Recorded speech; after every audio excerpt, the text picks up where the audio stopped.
يلا بينا نحضر ماتش الزمالك وديكاداها في الكونفدراليه. 25 دقيقة من الملل الكروي، مفيش أي حاجة إطلاقا. الزمالك مسك محمد السيد بهدله.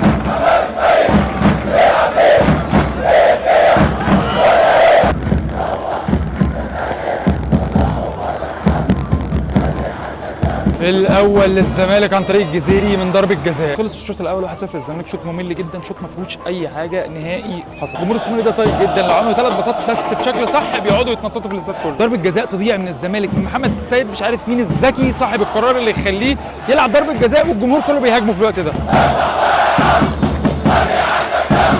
جمهور الزمالك النهارده لو الماتش 90 دقيقه هو شجع 10 دقائق و80 دقيقه بيبعت رسائل للاداره وللعيبه.